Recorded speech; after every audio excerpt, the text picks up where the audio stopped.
Saudara-saudara,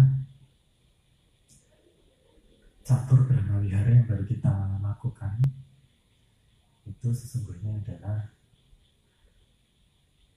artinya adalah the four divine abidings. Catur 4 divine itu ilahi, mulia, dan abidings itu adalah tempat kediaman. Jadi kalau disatukan, catur Brahmawihara adalah 4 kondisi batin yang luhur, yang divine, yang ilahi, dan itu semua mempunyai fungsi yang berbeda-beda. Yang pertama adalah metta. Di dalam visualisasi maupun di dalam kita memberikan pancaran cinta kasih, itu bukan hanya masalah kita berkata semoga makhluk hidup berbahagia, semoga diri saya berbahagia, melainkan juga kita juga memvisualisasikan, karena ini adalah gabungan dari perasaan, yaitu rasa kita mencintai makhluk hidup dan diri kita, dan yang kedua adalah masalah logika. Logika yang mana? Logikanya adalah segala sesuatu itu ada sebab dan kondisi. Sebab dan kondisi bagi adanya kebahagiaan adalah perbuatan bermanfaat atau perbuatan baik. Oleh karena itu, bukan hanya kita mengharapkan makhluk-makhluk hidup itu bahagia, tapi kita juga mengajari mereka, atau lebih tepatnya mungkin mendorong mereka untuk melakukan perbuatan-perbuatan yang berguna. Karena perbuatan ini akan membuat kita sendiri dan makhluk lain bahagia. Itulah inti dari meditasi cinta kasih atau metta bhavana. Metta itu bahasa Pali, bahasa Sanskertanya adalah Maitri, berasal dari kata mitra. Mitra itu adalah matahari. Matahari itu hangat, sehingga istilah lain dalam Sanskerta, mitra itu adalah teman. Teman adalah seorang yang tanpa kita beritahu dia menjaga kita, tanpa kita beritahu dia mengharapkan kebahagiaan kita yang hangat kepada kita. Itulah yang disebut dengan mitra, dan sifatnya disebut maitri. Nah, kemudian saudara-saudara, meditasi yang kedua adalah karuna. Karuna bhavana itu adalah belas asih. Nanti kalau dikembangkan dia menjadi bodhicitta atau compassion di dalam tradisi Mahayana dan Tatrayana. Apa itu belas asih? Belas asih adalah keinginan supaya makhluk-makhluk yang menderita saat ini dan mempunyai pergumulan, mempunyai masalah-masalah dalam kehidupannya, itu semua dilepaskan dari itu, dari penderitaan dan kesulitan dan pergumulan, sekaligus sebab-sebabnya. Sebab-sebabnya banyak sekali, terutama perbuatan-perbuatan yang tidak bermanfaat atau karma-karma yang tidak baik. Sehingga bukan hanya kita mengembangkan sebuah rasa untuk mengharapkan makhluk-makhluk lain lepas dari penderitaan, melainkan juga kita mengajak mereka dan mendorong mereka semua untuk meninggalkan perbuatan-perbuatan yang tidak berguna, perbuatan-perbuatan yang akan menjatuhkan mereka ke dalam penderitaan. Itu yang disebut dengan karuna. Dalam kondisinya yang paling kuat dia disebut bodhicitta, unbearable feelings of the suffering of others. Jadi rasa kita tidak tega melihat penderitaan makhluk hidup yang begitu banyak, begitu bermacam ragam jenisnya. Kemudian yang ketiga yang kita kembangkan dalam Brahmawihara adalah mudita bhavana. Mudita itu apa? Mudita adalah rasa kita ikut bahagia dan gembira kalau orang lain mendapatkan keberuntungan, kalau orang lain sukses, kalau orang lain sedang menikmati kebahagiaan keluarga dan mengalami yang kita sebut sebagai temporary happiness and blessing, maka kita mengembangkan sikap yang mudita. yang ikut bergembira. Alih-alih kita iri, alih-alih kita dengki, alih-alih kita merasa cemburu dengan orang lain yang sekarang sedang merasakan kebahagiaan, maka mudita bhawana ini mempunyai fungsi untuk membuat kita bisa menerima kebahagiaan yang sedang dirasakan oleh makhluk lain.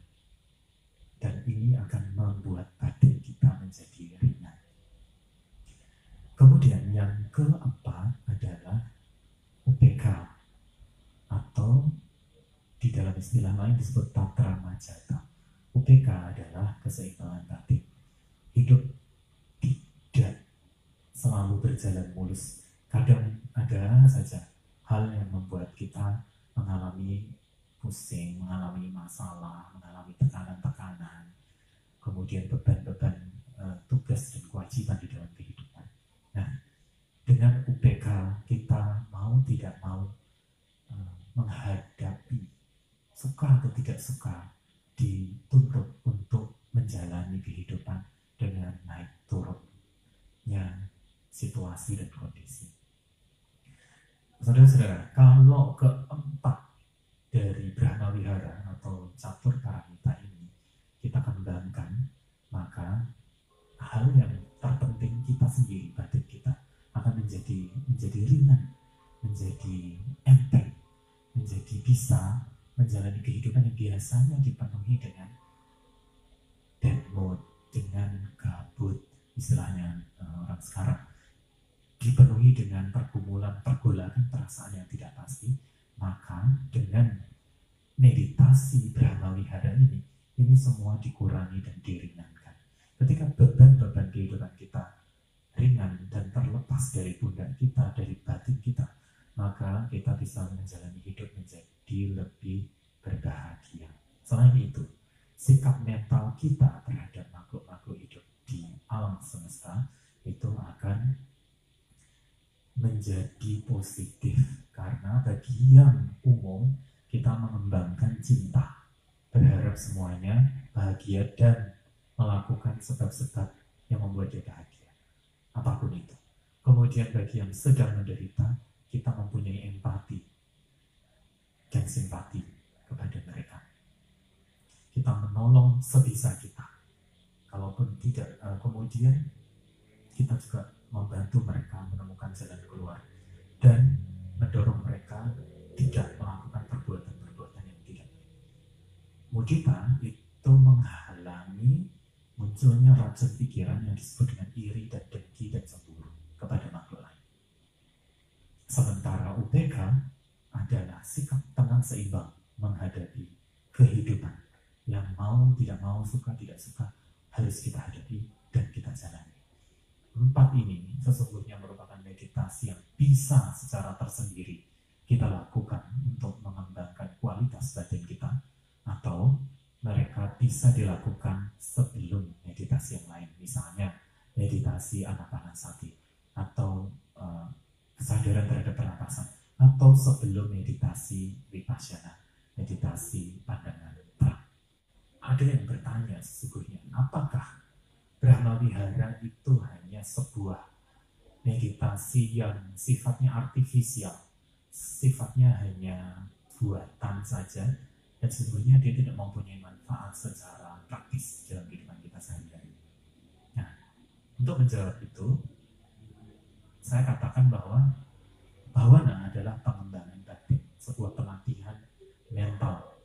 Kalau empat Brahma Wihara secara spesifik, dia mengembangkan cinta, welas asih, kemudian mudita, joy of other happiness, dan kemudian ketenangan seimbang di dalam menghadapi semua masalah dan pergumulan. Itu sebenarnya ada sesuatu yang sangat-sangat berharga untuk dikembangkan. Saudara-saudara yang berbahagia, sekarang kenapa dia disebut sebagai the four divine abidings? Kadang-kadang disebut the four immeasurable abidings. Disebut empat kualitas yang tidak terukur. Kenapa? Karena objek dari meditasi yang keempat itu bukan hanya kepada diri kita sendiri, bukan hanya kepada orang-orang yang tertentu jumlahnya, tetapi kepada semua makhluk secara prinsip. Mungkin timbul pertanyaan di dalam hati Anda atau pikiran saudara, bagaimana kita bisa menolong semua makhluk? Kadang-kadang menolong saudara, tetangga, keluarga, dan menolong diri sendiri aja kita nggak mampu. Jangan lupa bahwa adalah sebuah penyemaian benih kebajikan, pengembangan diri. Objeknya harus tidak terbatas. Kalau kita hanya menargetkan pertolongan kita, cinta kita, welas asih kita, siap sediaan kita membantu hanya kepada orang-orang tertentu, maka nanti ketika ketemu orang lain yang tidak di dalam list kita, di dalam daftar kita, maka kita akan ajak tak ajak. Tetapi kalau doa kita, niat baik kita, empati kita, keteman seimbangan kita sebarkan kepada semua makhluk di 10 penjuru semesta, maka ketemu orang kenal atau tidak kenal sekalipun, dari bangsa manapun, dari ras apapun, dari ideologi apapun, believers, unbelievers, orang yang beragama, tidak beragama, mempunyai keyakinan, tidak, maka kita akan selalu mempunyai sikap mental yang selalu terbuka, yang selalu penuh cinta, yang selalu penuh compassion, belas asih, yang berbahagia melihat keberuntungan orang lain, dan kemudian tenang, seimbang di dalam menghadapi permasalahan-permasalahan dalam kehidupan kita. Nah, itulah sebetulnya inti dari Brahmawihara. Sekarang ada sebuah pertanyaan begini, apakah meditasi itu bisa, Brahmawihara ini bisa menenangkan makhluk-makhluk yang tidak kelihatan? Nah, ini menarik sekali. Memang beberapa meditator yang sudah berpengalaman, master-master meditasi, itu menyatakan bahwa untuk membuka jalan sebelum kita meditasi, biasanya mereka mempraktikkan satu atau keempat-empatnya dari Brahmawihara. Tapi umumnya yang dipraktikkan adalah metta dan karuna bhavana. Ini terutama bagi para meditator yang ada di tempat yang sunyi, ada di pegunungan, ada di tempat yang sepi, di lautan, kemudian di tempat-tempat yang terkenal angker. Itu biasanya para master meditasi menganjurkan untuk membukanya dulu dengan metta atau karuna. Kenapa? Karena ini memberikan perlindungan, aura perlindungan yang tidak terlihat kepada si praktisi meditasi. Banyak sekali contoh. Misalnya dulu ada cerita di Thailand, Ajahn Man Buddhidata Mahathera yang merupakan arahat pada zaman ini, pada zaman kita ini, adalah seorang praktisi meditasi yang kadang menggunakan objek napas, kadang menggunakan mantra Buddho, Buddho, Buddho, Buddho, yang merupakan simbol dari pencerahan yang sempurna, Buddho itu, dan permata di dalam batin kita sendiri. Tapi untuk beberapa kasus di Goa Sarika misalnya, atau di tempat-tempat yang danau yang ada naganya, atau di hutan-hutan, di pegunungan yang di Thailand, Timur Laut, ada ular, masih ada kobra, masih ada macan, makhluk-makhluk yang binatang yang kelihatan maupun tidak kelihatan yang mengganggu. Maka ketika beliau memancarkan cinta kasih, memancarkan belas kasih, ada satu kasus dewata penunggu sebuah goa yang menyamar menjadi yaksa atau raksasa yang mengganggu beliau, bisa ditaklukkan dengan enak, dengan kebahagiaan. Kenapa saya bisa katakan begitu? Karena makhluknya awalnya inflicting abdominal pain kepada Ajahn Man, sakit sampai diare, tapi begitu Ajahn Man memancarkan cinta, memancarkan karuna, maka apa yang terjadi? Meditasinya menjadi lancar, bisa mencapai jana dan kedamaian batin, dan setelah itu penyakitnya sembuh sambil terus memancarkan Brahmawihara, terutama adalah metta dan karuna. Dan apa yang terjadi? Ketika akhirnya makhluk yaksa itu mengubah dirinya menjadi seorang pemuda, dan kemudian dia merasa dia menakutkan tangan dan komunikasi lah mereka secara batin. Si yaksa ini mengatakan bahwa biasanya kalau ada pertapa atau orang yang mau mencoba ilmu di gua ini, saya akan ganggu karena saya penunggu di gua ini. Saya akan berbagai macam cara untuk mengusirnya. Saya pun sudah melakukan serangan kepada biku Ajahn Man maksudnya, Tapi sejak pertama sekali dia terpesona. Kenapa? Ketika ancaman memancarkan cinta dan belas kasih, maka katanya si yaksa ini yang sesungguhnya adalah dewa atau penunggu gunung itu di goa itu merasakan diserang oleh sinar semacam pelangi yang sangat indah. Ketika melingkupi tubuhnya itu dia merasa sejahtera dan merasa bahagia.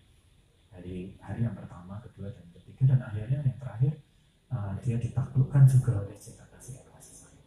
Tapi sebetulnya intinya begini, secara logika saja bahwa ketika kita ini sopan, ketika kita mengharapkan kesejahteraan orang lain, maka orang lain itu atau makhluk lain itu pasti juga akan merasakan hal yang sama.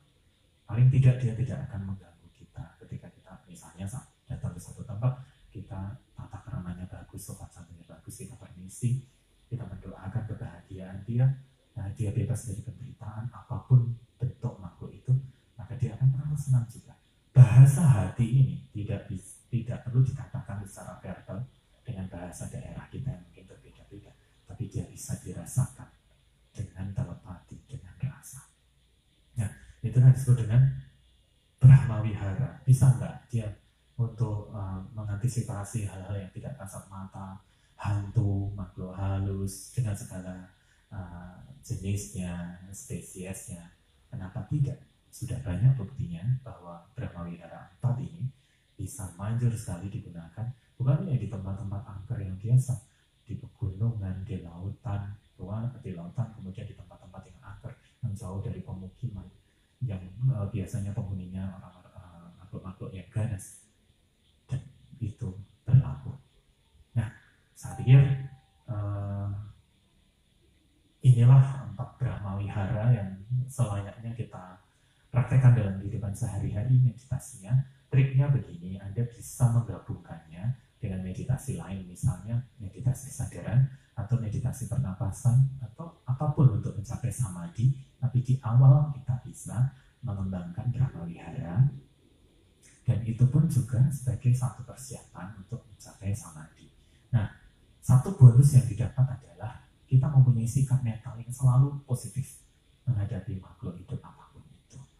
Sehingga ketika saudara disakiti orang lain misalnya, alih-alih merasa egonya keluar dan kemudian tersinggung, kita bisa berkata, oke, semoga dengan sikapmu itu kamu bahagia. Atau ada yang usil di kamar kita, di kos kita, di rumah kita, di sekitar kita ada makhluk-makhluk yang kadang-kadang usil dan sebagainya, kita doakan aja.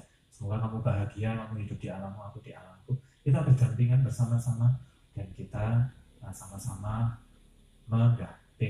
berusaha untuk menggapai kebahagiaan untuk diri kita masing-masing. Aku tidak nyalahin kamu, kamu nggak usah nyalahin aku.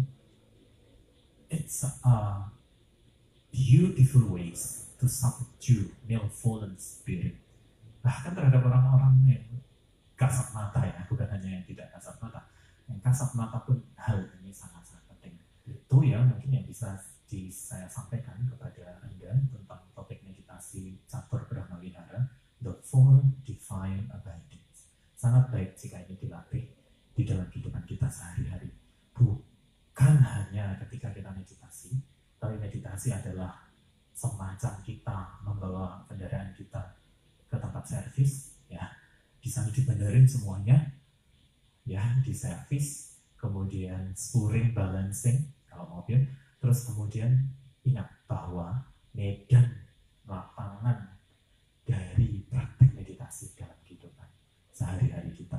Nah, sesudah itu di dalam semua sisi kehidupan kita, di dalam keluarga, di dalam kehidupan sehari-hari, di dalam kerjaan, di dalam kuliah, di dalam apapun aktivitas yang kita lakukan, kita bisa selalu membawa the 4 divine abidings dalam kehidupan kita sehari-hari. Sehingga ketika ada orang yang datang kepada kita, kita kenal atau tidak kenal, maka kita bisa memancarkan cinta dan mengharapkan orang dan mendorong orang untuk melakukan kebajikan sehingga dia mendapatkan kebahagiaan. Kalau ada yang menderita, kita melakukan yang terbaik yang bisa kita lakukan untuk mengurangi penderitaan, bahkan kalau bisa menyelesaikan. Kemudian kalau ada orang yang sedang beruntung, ada yang sukses, maka kita bisa ikut berbahagia, alih-alih kita menjadi iri dan dengki. Dan kemudian kita selalu mengembangkan ketenangan seimbangan. Misalnya ada penderitaan, oke, ini semua akan berlalu, oke, all is well, semuanya akan menjadi baik, saya akan menghadapinya no matter what. dan tidak ada yang abadi, sehingga saya akan bisa bertahan untuk menghadapi badai kehidupan, karena tidak ada apapun yang abadi termasuk masalah. Nah, ini yang kita bawa sehingga hidup kita menjadi lebih berkualitas, menjadi lebih berbahagia dan siap menghadapi berbagai macam masalah di dalam hidup kita. Semoga Anda semua berbahagia selalu, bebas dari penderitaan, dan bisa menghadapi apapun di dalam hidup. Karena inilah hidup kita. Mari kita jalani, mari kita selesaikan dengan sebaik-baiknya, dan semoga semua makhluk